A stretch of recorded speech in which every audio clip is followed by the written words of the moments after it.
Assalomu alaykum aziz do'stlar. Bugun sizlar bilan men Javohir O'rolov, oliy matematika fanimizdan bugungi darsimiz, ya'ni sonli qatorlar mavzusidan D'Alembert alomati bo'yicha misollarni ko'rib chiqamiz.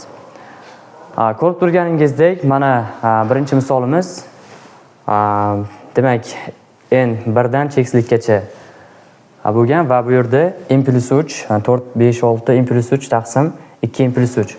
Demak, mana shu misolimizni D'Alembert alomati bo'yicha ko'rib chiqamiz. D'Alembert alomati o'zi qanaqa, uni formulasi qanday bo'ladi degan savolning javobi. D'Alembert alomati ya'ni limit n cheksizlikka intilganda demak a n plus 1 taqsim a n. Mana shu ko'rinishda bo'ladi va buni javobi qanaqadir m son bo'ladi. Demak, agarda m demak 1 dan kichik bo'lsa, qator yaqinlashadi.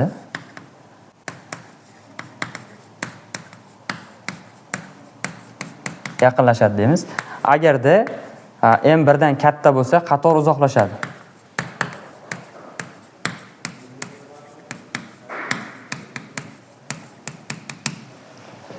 Va agarda m 1 ga teng bo'lib qolsa, bu masala demak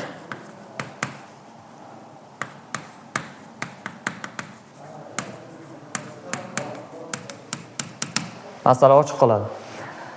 Demak, mana shu formulaga bizga asosan kerak bo'ladigan formula mana shu. Demak, a n plus 1 a n.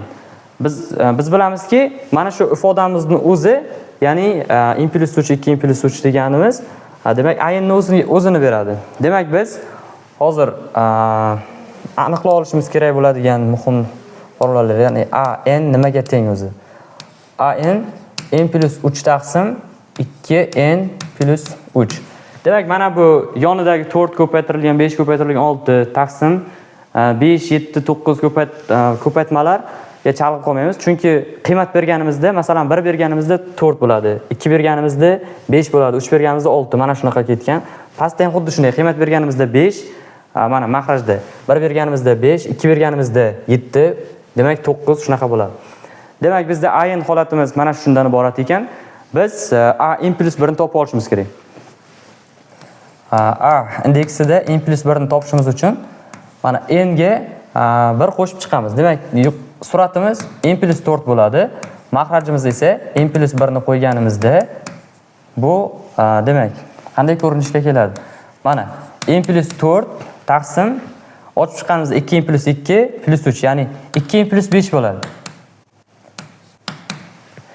Endi demak, biz mana shu formulaga qo'yadigan bo'lsak, limit n cheksizlikka intilganda, ya'ni a n o'rniga a n plus 1 suratda kelgan, buni n plus 4 taqsim 2n plus 5.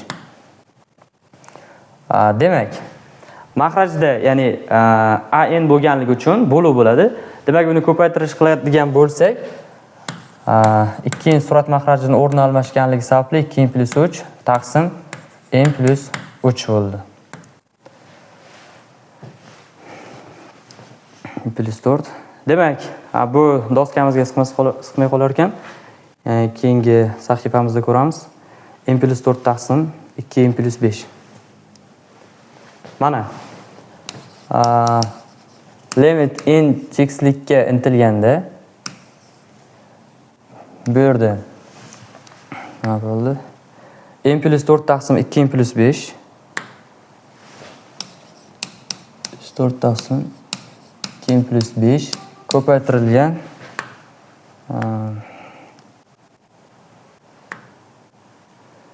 2n plus 3 taqsim n plus 3.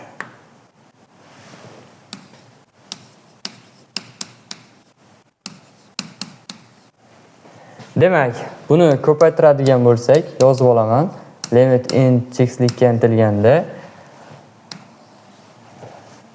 plus 4 ko'paytiradigan bo'lsak 2n kvadrat bo'ladi plus 3n plus 8n plus 12.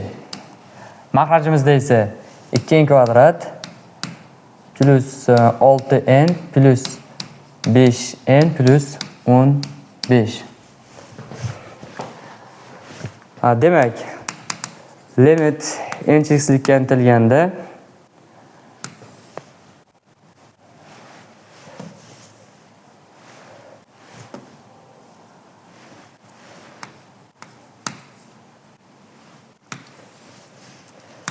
ikki n kvadrat plus 11 n plus 12.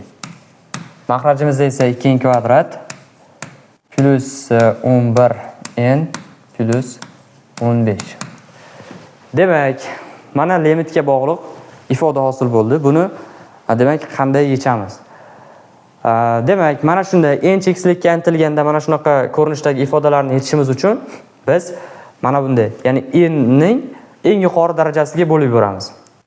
Bu yerda eng yuqori darajasi n kvadrat bo'lganligi uchun, demak n kvadratga bo'lamiz.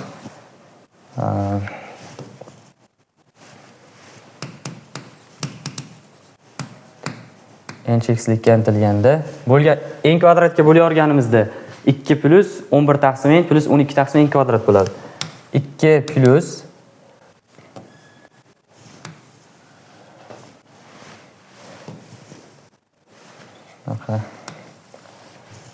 2 plus 11 taqsim n plus 12 taqsim n kvadrat.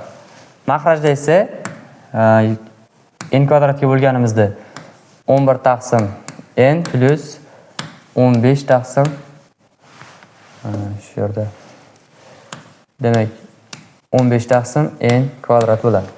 Bizda muhim xossamiz bor, ya'ni limitlarni hisoblashimizda 1 taqsim n demak 0 ga teng bo'ladi. Qachonki limit n cheksizlikka intilganda qanaqadir n ifodani hisoblashimiz uchun. Demak, bu yerda ham 11 taqsim n, 12 taqsim n kvadrat, 15 taqsim n kvadratlar bor. Demak, hammasi 0 bo'lib ketganligi uchun bizda qoladi limit n cheksizlikka intilganda demak 2 taqsim 2 qoldi. Bu demak 1 ga teng. Mana bizda agarda n 1 ga teng bo'lib qolsa, masala ochiq qolar edi.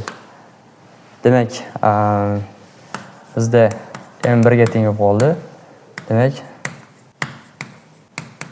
masala ochiq qoladi.